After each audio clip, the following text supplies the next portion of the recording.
प्यारे बच्चों नमस्कार। मैं अंकित दुबे आपका स्वागत करता हूं। आज हम चल रहे हैं पॉलिटी की अपनी और आगे की क्लास में। चौथी क्लास हो गई है पॉलिटी की। जो भी साथी नए हैं वो चैनल को सब्सक्राइब कर लें। आज हम चलेंगे संविधान सभा की बैठकों की तरफ कि संविधान सभा की बैठक में क्या क्या होता है। तो पहली बैठक की बात करते हैं। पहली बैठक ऐसे लिखते हैं, संविधान सभा की बैठक। संविधान सभा की बैठक। बैठकें कितनी होती हैं? तो आप बोलेंगे 3 होती हैं। पहली होती है, पहली बैठक की बात करें, ये होती है आपकी 9 दिसंबर 1946 को। कब होती है? 9 दिसंबर 1946 को। कहां हुई? तो दिल्ली के केंद्रीय कक्ष में होती है।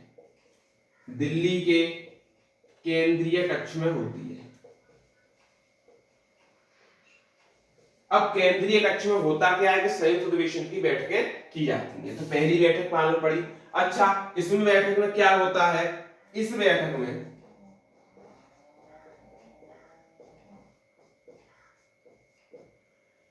अस्थायी अध्यक्ष बनाए गए।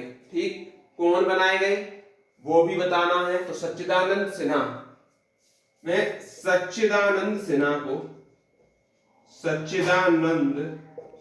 को अस्थायी अध्यक्ष चुना गया। आप बोलेंगे अस्थायी अध्यक्ष चुना गया।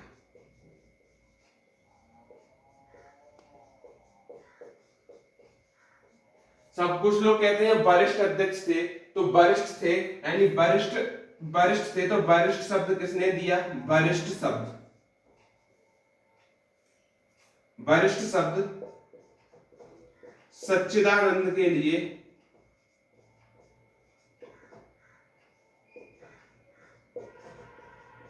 जेपी कृपलानी ने दिया। जेपी कृपलानी ने दिया। ये चीज भी आप याद रखेंगे। ठीक, और संविधान सभा की पहली बैठक को संबोधित करने वाले भी जेपी कृपलानी थे। यानी कि इस बैठक को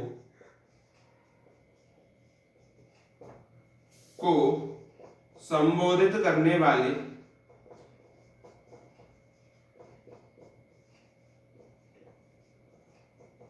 कौन थे भाई? तो आप बोलेंगे जेपी कृपलानी थे।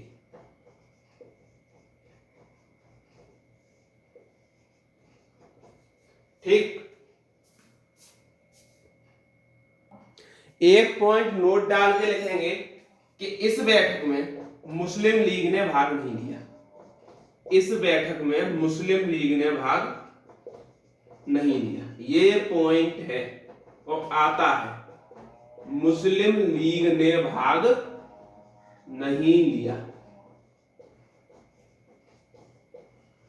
फिर भाई भाग लिया किसने था?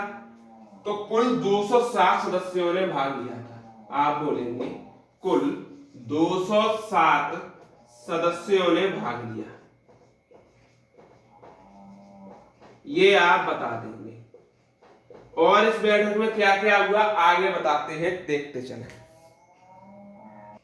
आगे क्या होता है? इसमें दो और होते हैं, एक मनोनीत उपाध्यक्ष, एक निर्वाचित उपाध्यक्ष।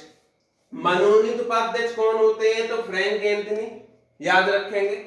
निर्वाचित उपाध्यक्ष कौन होते हैं? तो एससी मुखर्जी और बीटी कृष्णाचारी, यानी कि दोनों संयुक्त रूप से चुने जाते हैं। अब चलते हैं दूसरी बैठक की तरफ। पहली बैठक कंप्लीट हो जाती है, दूसरी बैठक में क्या होता है? ये कब होती है? तो आप बोलेंगे 11 दिसंबर 1946 को ये बैठक होती है। कब? 11 दिसंबर 1946। इसमें स्थायी अध्यक्ष किसको चुना गया? तो आप बोलेंगे डॉक्टर राजेंद्र प्रसाद निर्विरोध चुने गए, यानी कि स्वेच्छा से चुन लिए गए। और इसमें संवैधानिक सलाहकार कौन बनाया गया?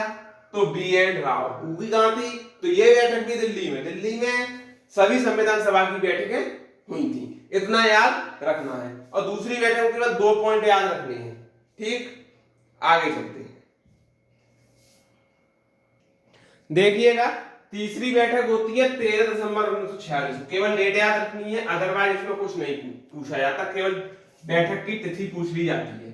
ठीक, दिल्ली में ही होती है, दिल्ली के केंद्रीय कक्ष में होती है। उद्देश्य प्रस्ताव जो है वो संविधान सभा की 5वीं बैठक में पेश किया जाता है। कब किया जाता है? 5वीं बैठक में। इस प्रस्ताव को संविधान सभा ने 22 जनवरी 1947 को स्वीकार किया था। ठीक, अब देखो प्रारंभ में बात करते हैं।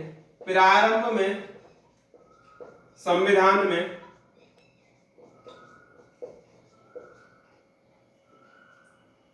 8 अनुसूची,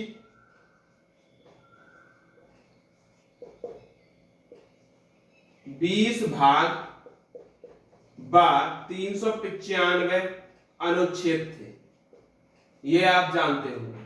लेकिन जब प्रस्तावना हमारी लागू हो गई, प्रस्तावना के लागू होने के बाद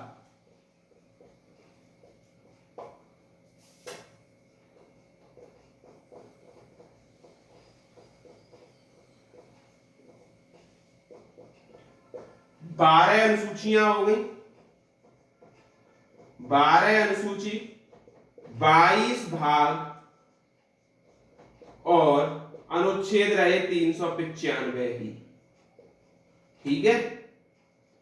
और वर्तमान की बात करें तो वर्तमान में अनुसूची 12 है, भाग वर्तमान की बात करते हैं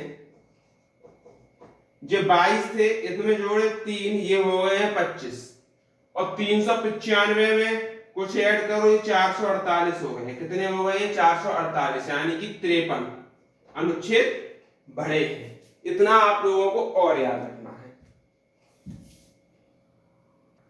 देखिए, संविधान को संविधान सभा द्वारा 26 नवंबर 1949 को अंगीकृत किया गया। कब किया गया? 26 नवंबर 1949 को। उस समय जो अनुच्छेद थे हमारे 5, 6, 7, 8, 9, 60, 324, 367, 379, 380, 388, 391, 392, 393 और 394 लागू हो गए थे। समझिए इस बात को कि इतने सारे जो अनुच्छेद थे उस टाइम पर लागू हो गए थे। अब जो मेन अनुच्छेद पूछे गए हैं उनको मैंने उठा लिया। अनुच्छेद 393 कहता है कि संविधान का संक्षिप्त विवरण है। संविधान का संक्षिप्त विवरण बताता है अनुच्छेद 93। अनुच्छेद 394 कहता है कि संविधान के लागू होने की तिथि। ये क्या है कि संविधान जब लागू हुआ तो 26 जनवरी 1950 को हुआ, लेकिन ये तिथि इसी में मेंशन कर दी गई। तो आज हम अपनी क्लास को यहीं तक रखते हैं। कल हम चलेंगे प्रारूप समिति की तरफ, और वो संविधान सभा का आखिरी टॉपिक होगा प्रारूप समिति। कौन कौन प्रारूप समिति के सदस्य थे, कैसे कैसे प्रारूप समिति बनती है, उसके बारे में डिस्कस किया जाएगा कल की क्लास में। तब तक के लिए धन्यवाद।